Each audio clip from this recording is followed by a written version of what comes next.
Well, good afternoon, everyone, or good evening, or good morning, depending on where you are.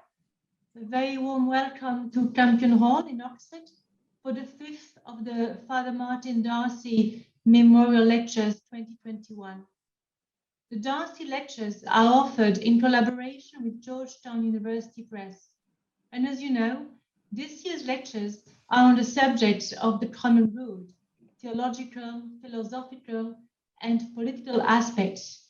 And they are given by the Revd Dr Patrick Riordan, who is Senior Fellow in Political Philosophy and Catholic Social Teaching here at Campion Hall. Last week, Patrick discussed the role of conflict in the political account of common goods. And this week, he will ask the question and answer it too, I hope. Does political Augustinianism help? My name is Séverine Deneulin, and I work at the Laudato Research Institute at Campion Hall, and I am a social scientist who works in international development. And it's my great pleasure to chair this session.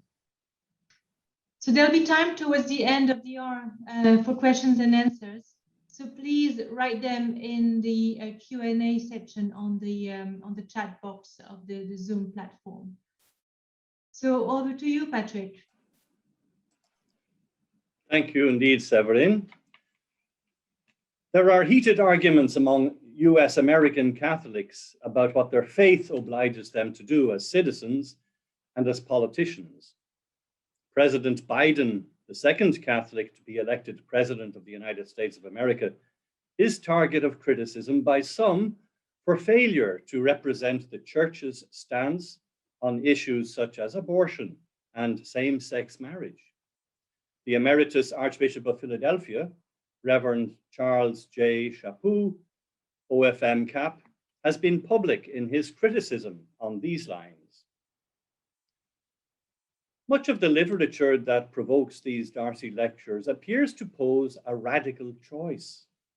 The present regimes of liberalism and neoliberalism are depicted as so inhospitable to a Christian existence that Catholics are faced with a stark choice: either opt for some form of theocracy or opt out of the system to an alternative communal existence. This is crudely formulated, but despite all the nuances in the texts I've read, this seems to be the principal message in the literature.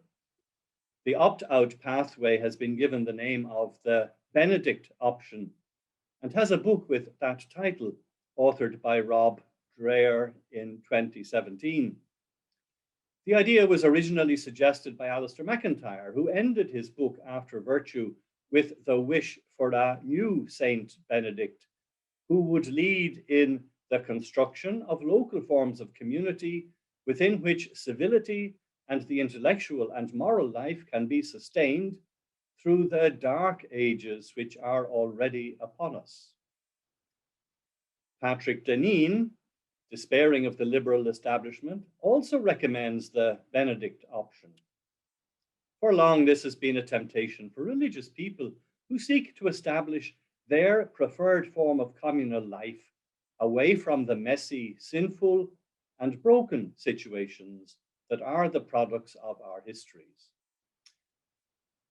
The theocracy alternative is represented in the literature most explicitly by the movement of integralism, which wishes to see the political realm subject to the rule of Christ. The difficulty is that many authors who take this line deny that they wish to see theocracy established as the sovereignty of the Church over the state, but the implication of what they actually embrace points in this direction. If they desire that all human affairs, including that of states, are subject to divine governance, how will they distinguish between what they envisage and theocracy? This, I suggest, is the critical question for believers who can see the positive side of integralism. For instance, Archbishop Chaput invokes Augustine as a model who defines the ultimate priority of religious matters but the practical autonomy of civil authority and religious authority. These words are inspiring, but ambiguous, since it is not clear how independent civil authority can actually become on this view. This is the issue that needs clarification if the conversation is to move beyond the polarizations that leave us with impossible options, dominate or opt out. So let's look at the concept pair sacred, secular. That latter term, secular, evokes Augustine, who used the expression, the saeculum, to name the present age during which the people of God is on pilgrimage to its heavenly home. Augustine's account of the two cities in his book, or rather collection of books, The City of God and the Earthly City, is often used to give a theological reading of the sacred and the secular. The problem is that Augustine's description of the earthly city is so negative, or appears so negative in theological terms, that it hardly seems appropriate to characterize the world we live in. So some authors have tried to conjure up a third term to speak of the present age, in which the two cities remain commingled, the city of God and the earthly city, and not yet to be separated. More helpful, I find, would be a clarification of the term secular that allows for a gradation of cases along a spectrum, from a complete rejection of God at one pole to an openness to the transcendent at the other pole. The kind of liberal regime that Pope Benedict envisaged in the speech before the United Nations exhibits this latter, not a demand that states acknowledge God or his church, but that they respect the transcendent value of the human person, whose fundamental openness to ultimate truth and mystery is key to her dignity and the basis of her entitlement to respect. But to achieve such nuancing in the notion of the secular and its partner sacred, it is necessary to revisit Augustine, whose thought fundamentally shaped this binary. A helpful rereading of his City of God shows the way. But first, before discussing that solution, let us revisit the problem. In his 2008 book, Render unto Caesar, Serving the Nation by Living Our Catholic Beliefs in Political Life, Archbishop Chaput accused John F. Kennedy of absolutizing the separation of church and state so that the possibility of making one's faith commitment effective in public life was undermined. A recent study of political Augustinianism by Michael J.S. Bruno in 2014 quotes Archbishop Chaput with approval, including a paper on the vocation of Christians in American public life. It outlines what Christians are called to be and to do.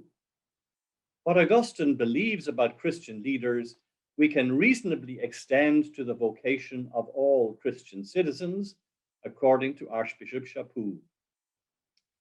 The exhortatory tone implies that they are not doing it in sufficient numbers or with notable effect. The Archbishop takes aim at the expressed self-understanding of one eminent Catholic in American public life, John F. Kennedy, who before his election as president in 1960 had been obliged to allay the fears of fellow citizens, and particularly Protestant citizens, that a Catholic leader would place the country as a whole under the influence, if not the power, of the Roman pontiff. Kennedy had to defend his faith in various fora and to reassure voters that they had nothing to fear from his Catholicism. The history of anti-Catholic prejudice in the United States of America is part of that context, as was John Locke's opinion that Catholics ought not to be tolerated in a polity based on the consent of the people. On Locke's view, Catholics, not having freedom of conscience, but bound by obedience to the Pope, a foreign prince, could not freely take part in elections.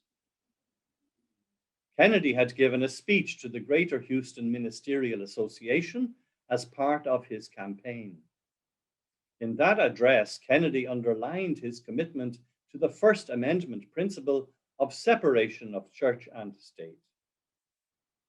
I quote from Kennedy, "I believe in an America where the separation of church and state is absolute, where no Catholic prelate would tell the president, should he be Catholic, how to act, and no Protestant minister would tell his parishioners for whom to vote, where no church or church school is granted any public funds or political preferences, and where no man is denied public office merely because his religion differs from the president who might appoint him or the people who might elect him."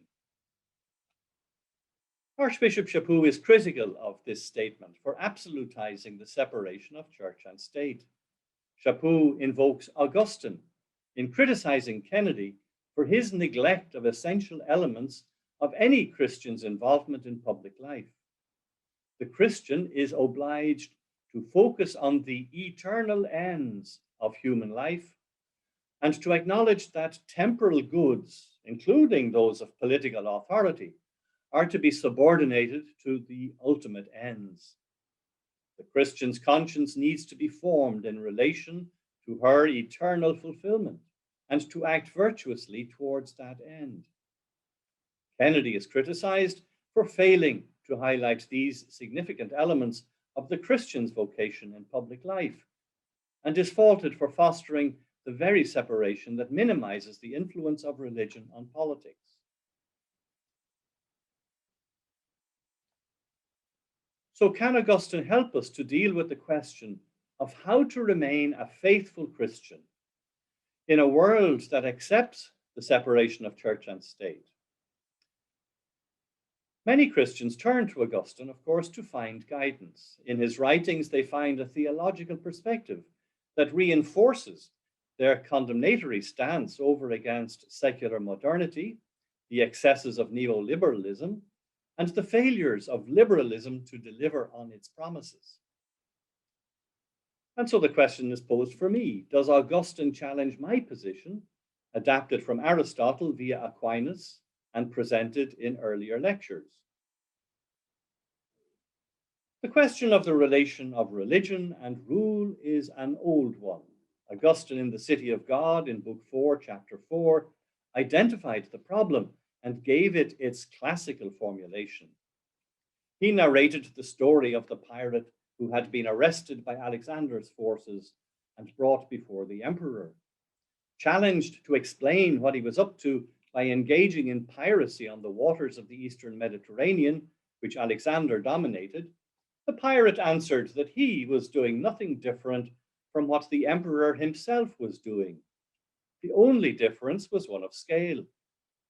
The pirate pursued a life of robbery and pillage on a small single ship, and they called him a pirate, while Alexander pursued the same goals of conquest and theft with a vast fleet and a big army, and was called commander and emperor. Augustine reflects on this story and asks if there is really any difference between the two. Isn't imperial power the same as organized crime, except on the largest scale? Isn't it simply domination and exploitation which can succeed because there is no higher power to control it? Augustine affirms that there is no difference in principle between organized crime and power to rule, unless the latter is characterized by justice. In the absence of justice, what is power but organized crime? To explain what he means by justice, Augustine draws on the Roman law traditions, which saw it as the constant inclination to give each one their due. This is the familiar definition from Justinian. But Augustine makes a daring move at this point, drawing on Scipio's definition of a people, a definition cited by Cicero, namely, a multitude bound together by a mutual recognition of rights and a mutual cooperation for the common good. Now, if a commonwealth is the weal of the people, common weal, And a people is defined as above, then Augustine argues Rome never was a city which failed to give God what is due to God could not claim to be just. And what is due to God is submission, obedience, conformity to his will and purpose.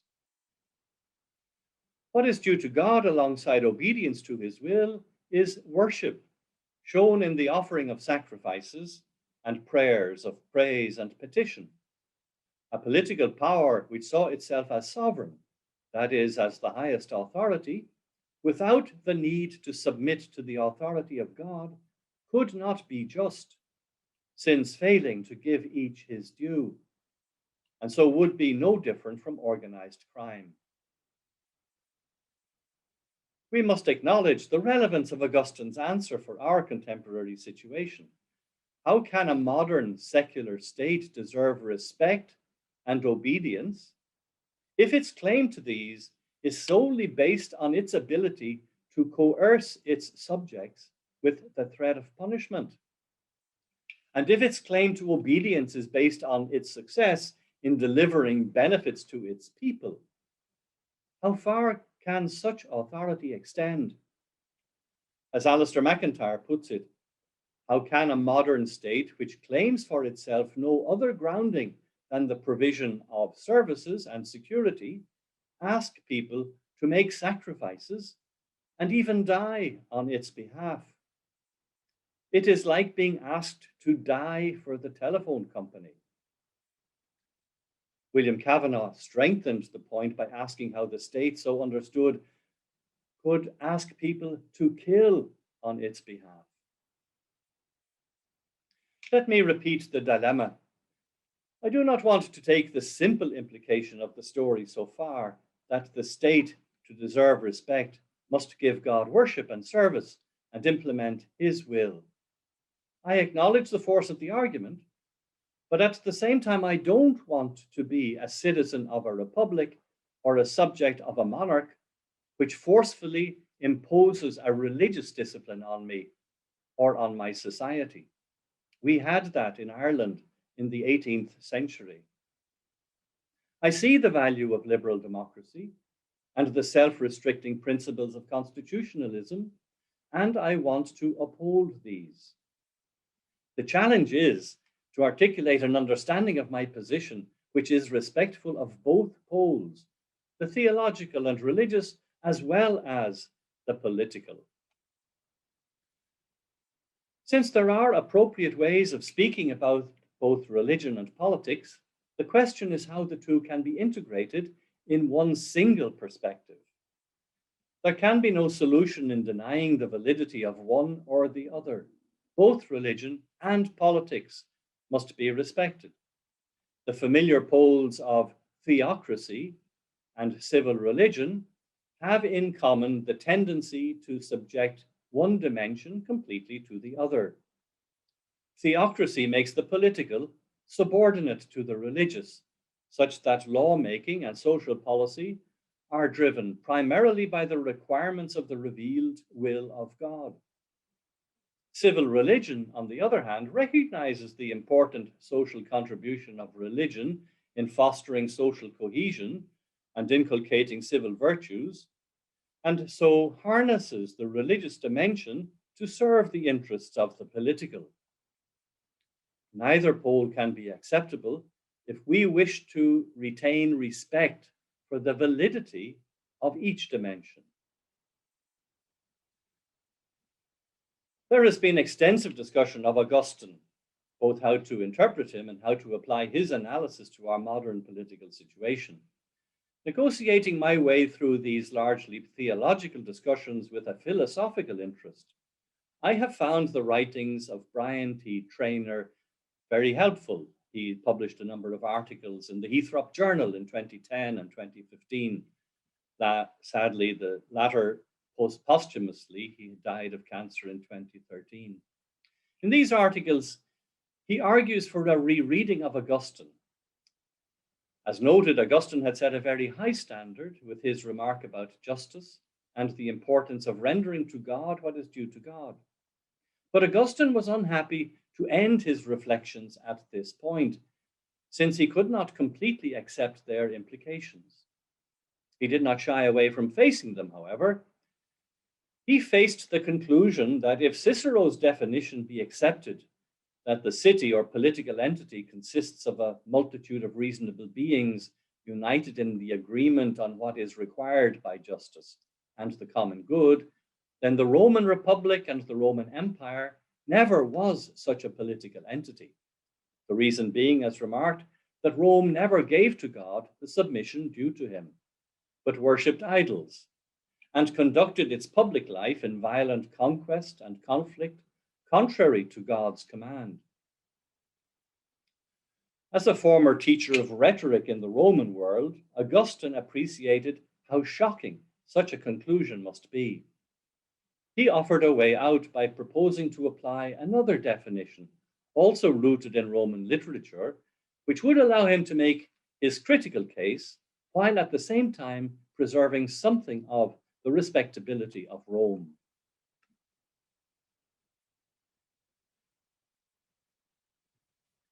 His strategy was to adopt another definition of a city as a multitude of reasonable beings united in love of the same object. With this definition, he could distinguish between the city of God, the community of those who love God and are thereby united, and the earthly city as the community of those whose love is of themselves. This latter form of love, while shared, does not in fact foster unity, but leads to dissension and division. Contrasting the two forms of love, Augustine can highlight the worthiness of one city while exposing the flaws and shortcomings of the other. But this latter critique does not require a dismissal of Rome's entitlement to qualify as a political entity in the first place. For Augustine, a well-ordered city is one in which God's will is observed and the divinely intended order prevails. However, even for a city which would want to achieve this ideal, it is not possible within history, given the condition of human fallenness and sin. It will be achieved in the parousia beyond history. But within history, there are different kinds of cities. Those which strive in various degrees to be well ordered in the sense of giving each, including God, their due, and those which turn their backs on God. Trainer uses the convenient images of facing towards and facing away from. The cities which deliberately face away from God, he suggests, are not on the scale of best, better, good, poor, but are to be characterized as unjust, unrighteous, as simply beyond the sphere of the truly ethical or just, rather than inadequate in light of the ideal.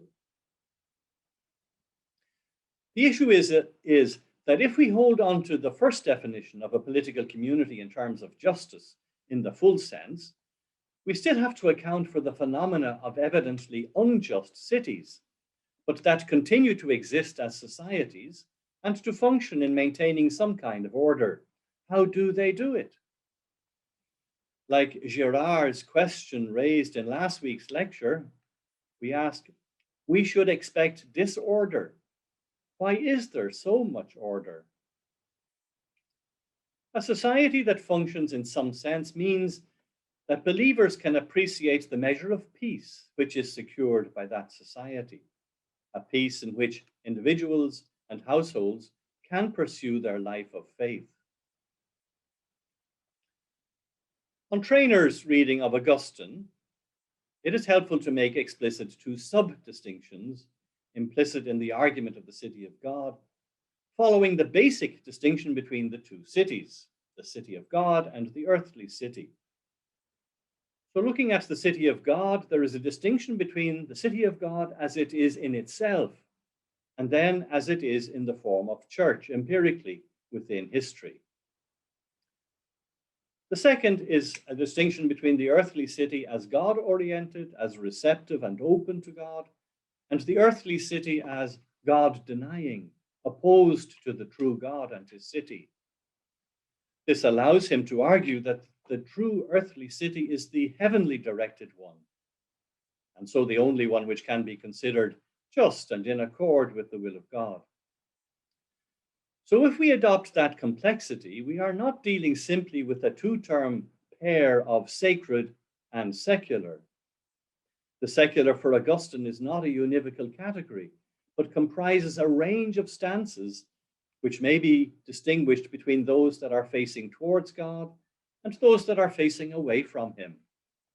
And those facing towards God are a great range of specimens, depending on how well they incorporate values and virtues. They recognize their condition as in progress towards an end, which may only be vaguely known. To my delight, Trainer uses the term heuristic in this context, without elaborating on it. But insofar as the common good is that end striven for, which may be understood as God as the highest good, or as the good simply, or as the human fulfillment of each and of all persons. It might be named, but will not be fully comprehended. All these forms of regime which face God realize justice in some degree, but within history, and given human sinfulness, their realization will be always incomplete. Their achievement of justice will always be restricted relative to the justice of the city of God, but even so, they can be understood in terms of both definitions offered, as a multitude united in pursuing what is just, and a community united in love of some good. In proportion as the good loved is superior or inferior in the hierarchy of good, so will the corresponding community be better or worse.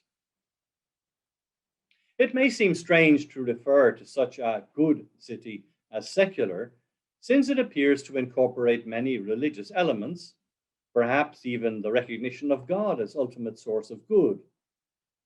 But secular is not distinguished from religion necessarily in Trainer's reading of Augustine. He is attempting to explain how Augustine's two definitions of city might be compatible and jointly applicable to some cities in history, but not to all. That the members of the city are united in their pursuit of temporal and earthly goods, including peace, justice, prosperity, does not preclude their being united also in doing the kind of justice which is prepared to give God what is due to God. Some political communities are turned away from God, and they too can be labeled secular. At the extreme are cities whose existential orientation is away from the fullness of being and towards the abyss, non-being.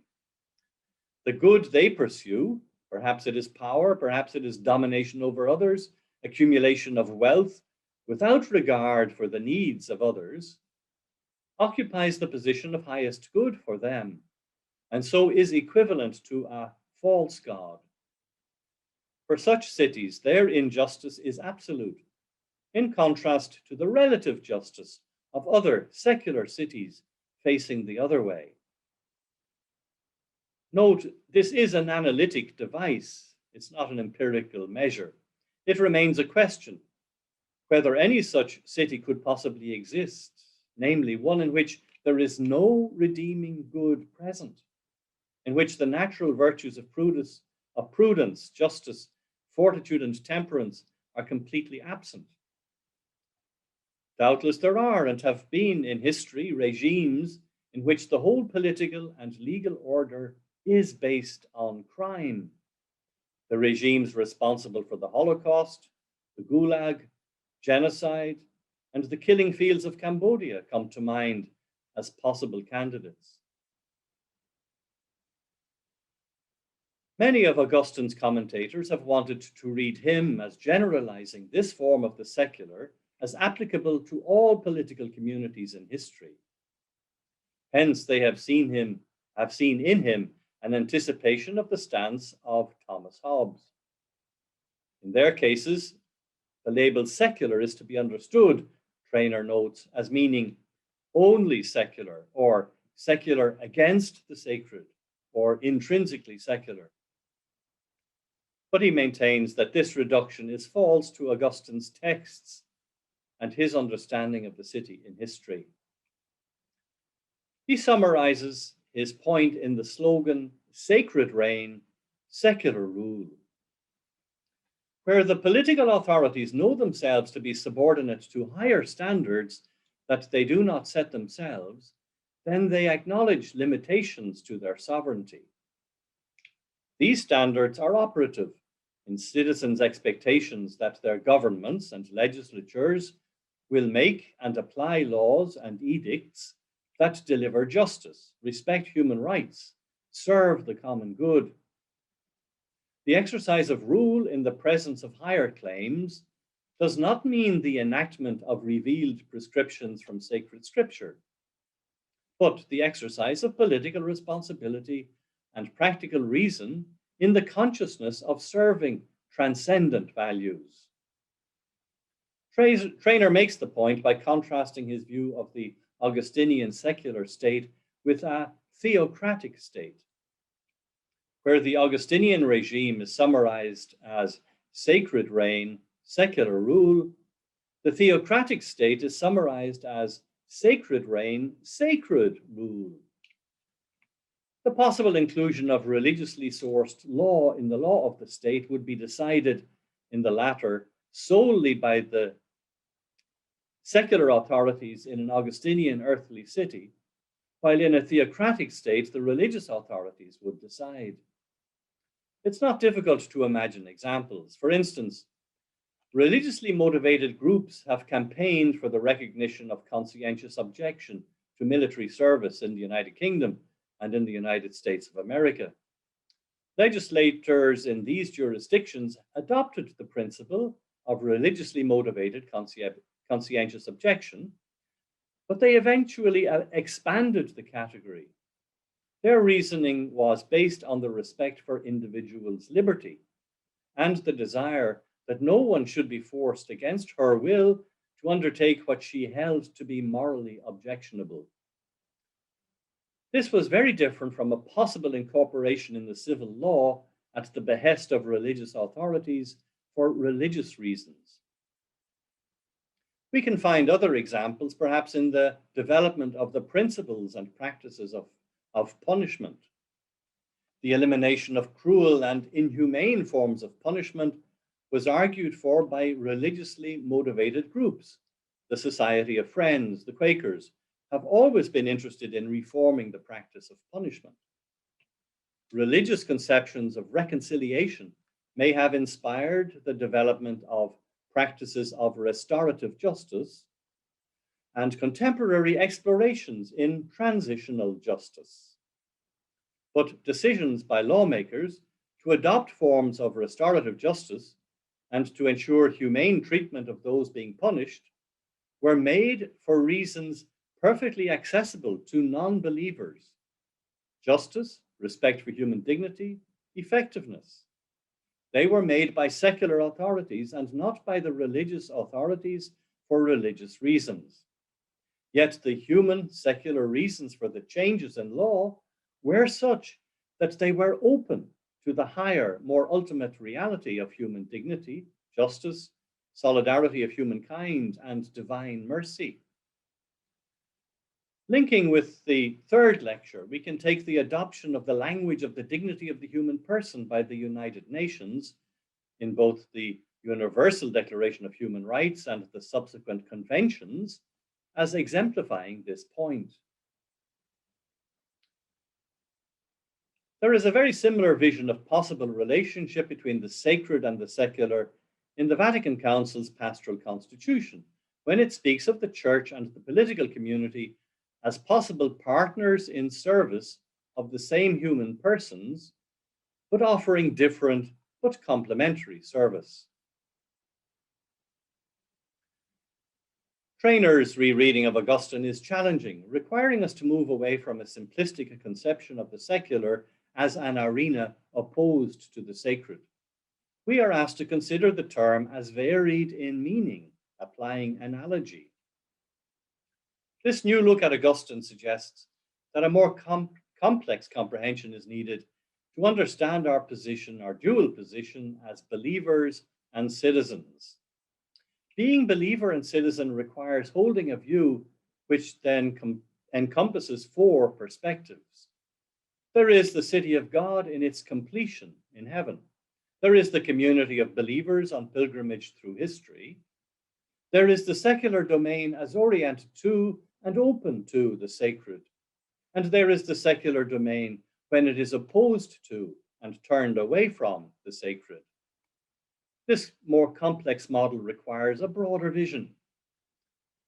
So the familiar pair of church and state can refer to a range of cases, depending on whether the state is open or closed to the transcendent. And even if open, there will be gradations in the extent to which the standards of justice and truth are incorporated in the entities within history. It was certainly not Augustine's intention that good people would withdraw from the turmoil of the public arena. And it is certainly not the thrust of Pope Francis's engagement with important current issues, such as global climate change.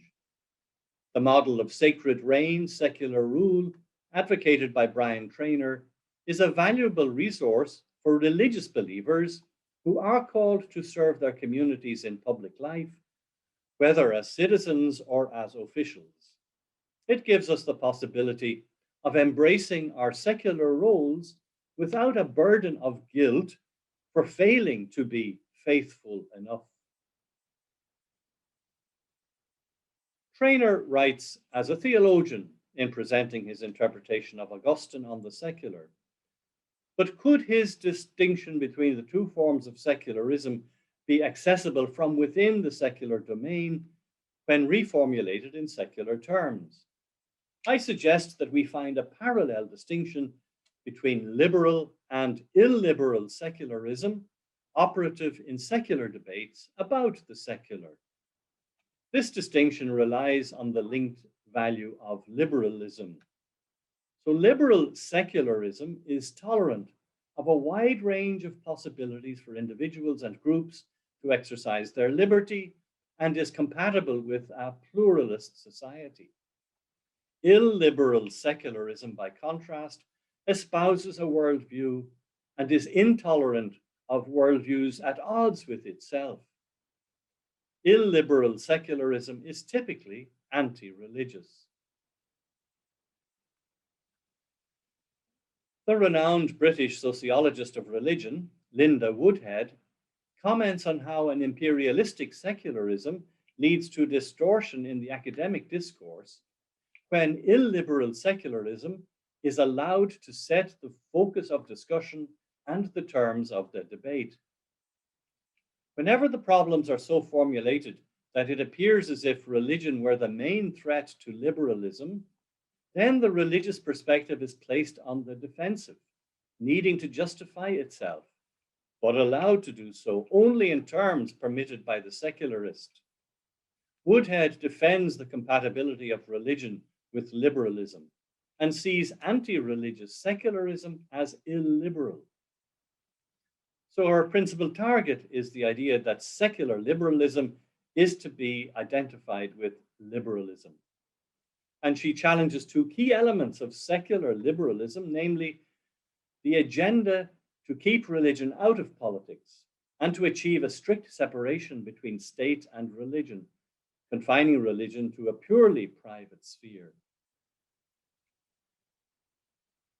In Rawls's sense of comprehensive doctrines, illiberal secularism qualifies as a comprehensive doctrine, but it is hegemonic and hence unreasonable, being unwilling to accommodate other reasonable comprehensive doctrines, while at the same time claiming, explicitly or implicitly, to provide the neutral meeting ground in which all can express their views. It is for this reason that Rawls lists secularism as one possible comprehensive doctrine and denies it can fulfill the role of providing the content of the overlapping consensus. In these contemporary debates, we find a distinction between different forms of secularism that parallels the distinction that Traynor argued for theologically. As Traynor underlines when contrasting his preferred model with theocracy, secular rule means that only appropriate secular reasons may be given for laws and policies. In a theocracy, by contrast, rule itself is sacred, and the laws and policies of government are derived from religious sources. Cécile Laborde has argued for a defensible account of secularism, which is both philosophically robust and politically viable. She defends a minimalist theory of secularism as a restraint on the reasons which might be invoked by states and their officials in justification of policy decisions. At its core is a norm that a state may not rely on religious reasons in support of legislation. It would be wrong to expect citizens in a pluralist society to accept reasons which can hold no weight for them. She calls this a deflationary account of secularism, wanting to contrast it with those versions of secularism which present it as a comprehensive doctrine or a substantive project for the conduct of states. She distances herself from such substantive positions which would see secularism as anti-religious, and from supporters of secularism who look to it alone for the grounding of fundamental political values such as human dignity, equality, rights, or freedoms. Distinguishing the domains of opinion forming and decision making, justificatory secularism demands that decisions be justified using only non-religious language. But opinions can be influenced and formed using any possible language, with images and values rooted in a speaker's worldview. As she puts it, the state is secular so that citizens don't have to be secular. She further distinguishes the stance of justificatory secularism from a similar line adopted by John Rawls in Political Liberalism and in later publications, that the requirements and constraints of public reason apply also to citizens when they engage in the public sphere. Just as officials of the state and judges of courts, citizens are expected on the Rawlsian account to use only reasons which are accessible to all participants in a pluralist context. Even if Rawls had later modified this requirement by adding a proviso to the effect that religious language might be used in public debate on the condition that it is translated into reasons that are acceptable to all, his position maintained a high demand on what is permissible in public speech.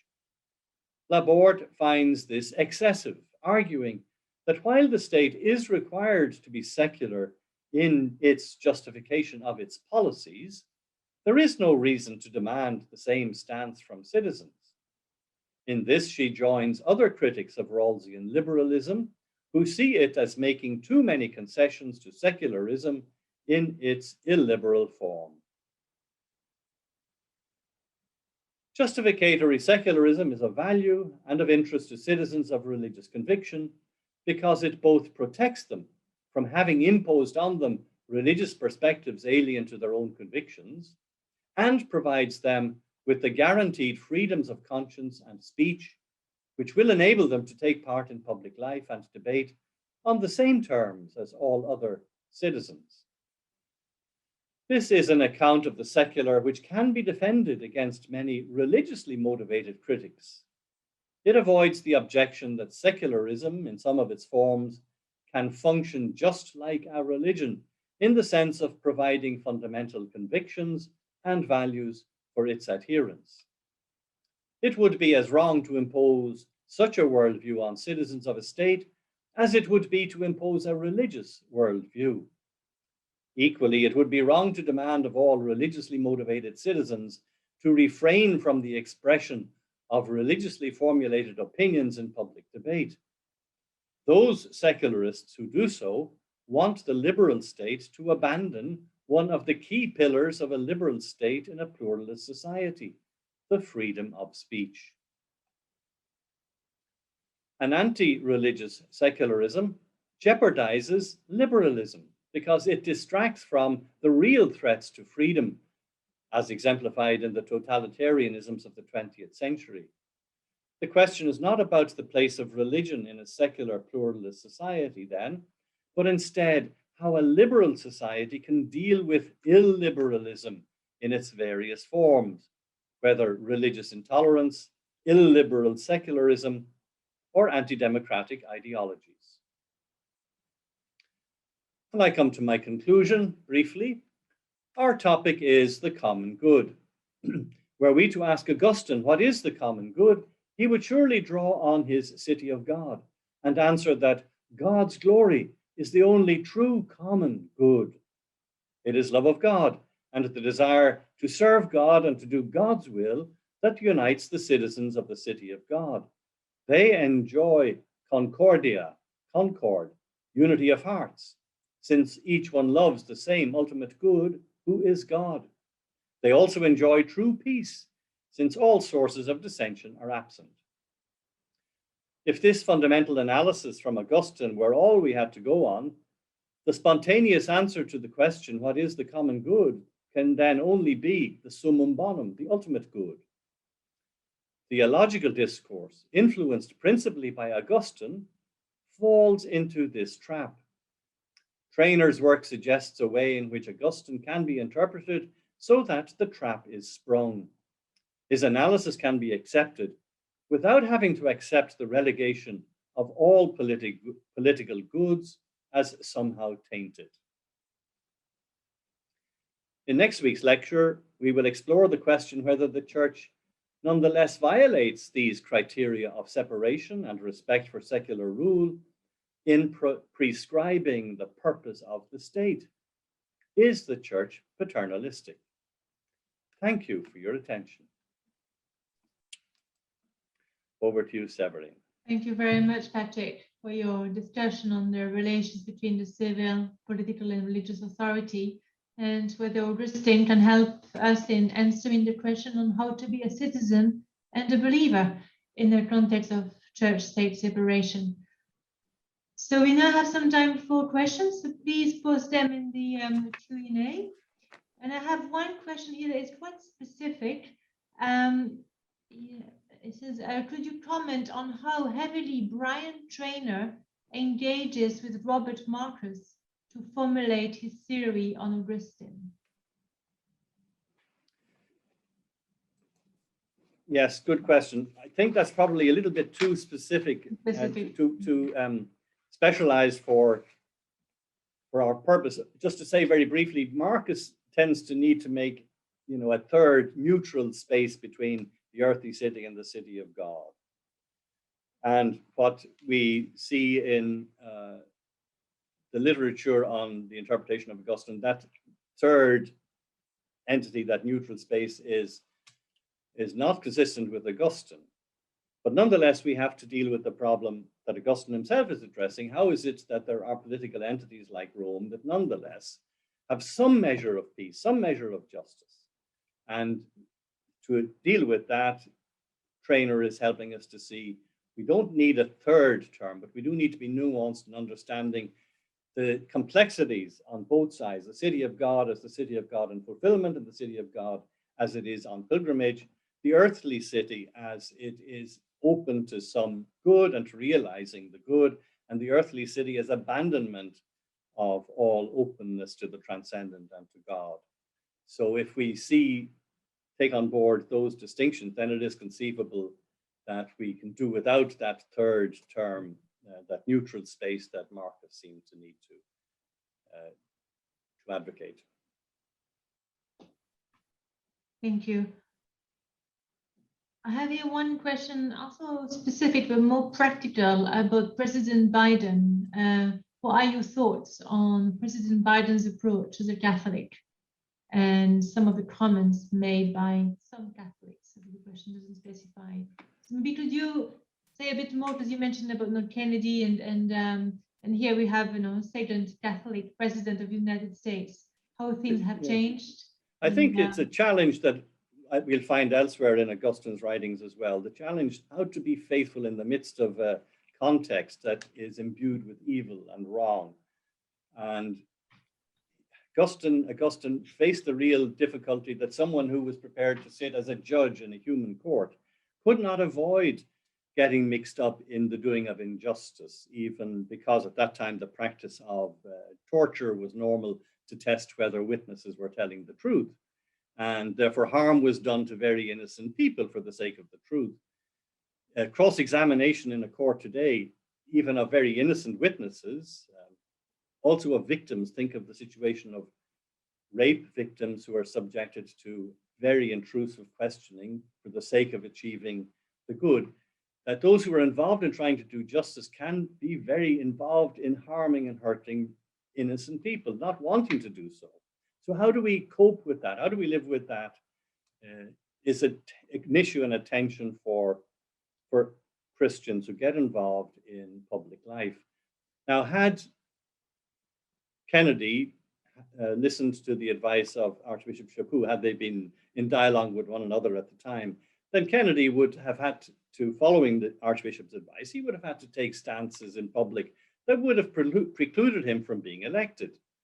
And that is a difficulty. If you think back to the history of Abraham Lincoln, Abraham Lincoln managed to get himself elected as president and therefore to do something about preventing the secession and bringing in the liberation of Afro-Americans.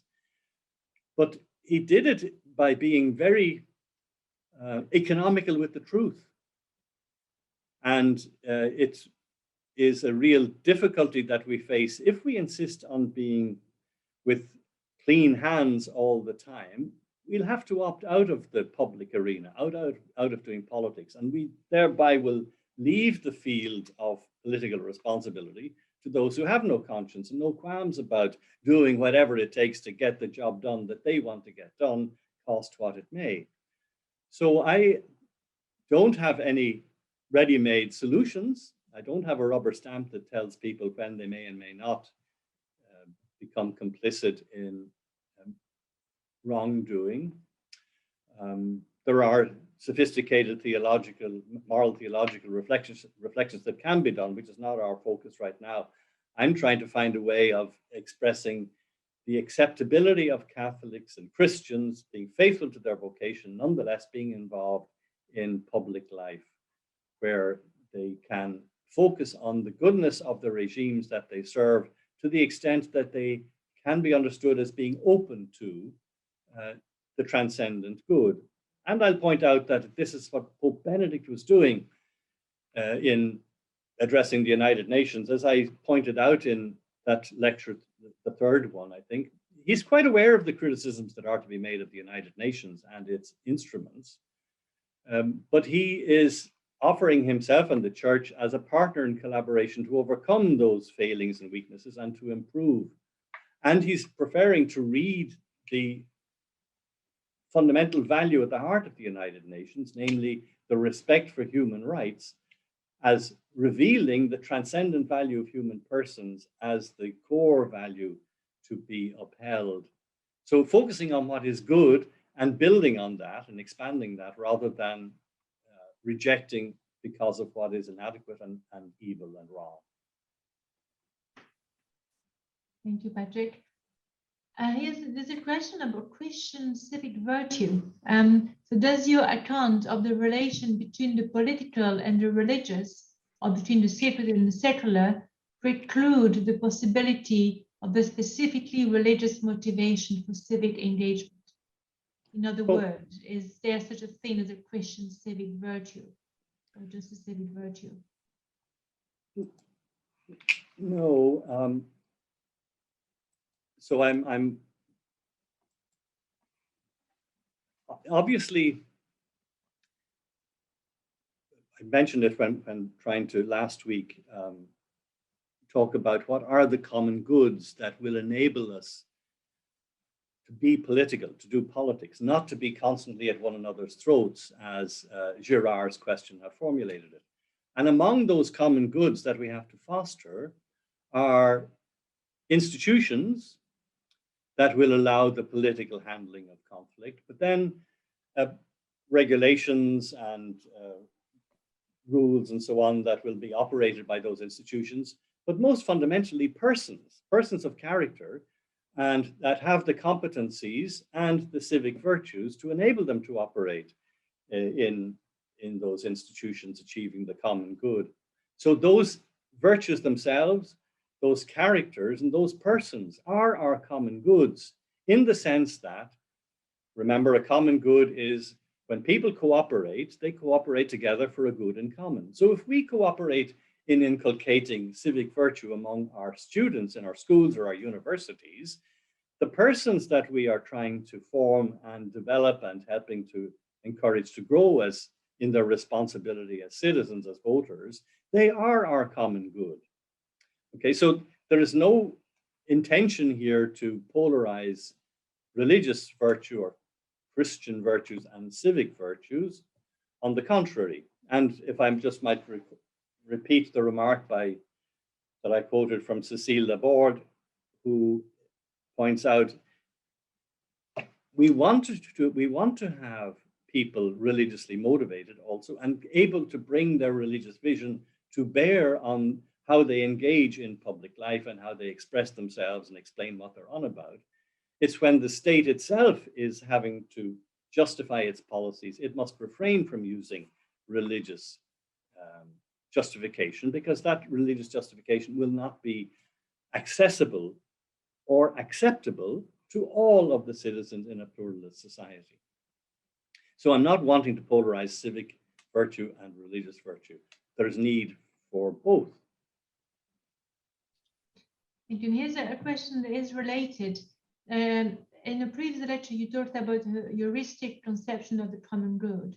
So how does such a heuristic conception of the common good obtain normative content? Excellent question. And I will be addressing that in the 7th lecture. So I'll be waiting until then to answer it. But for now, we can say,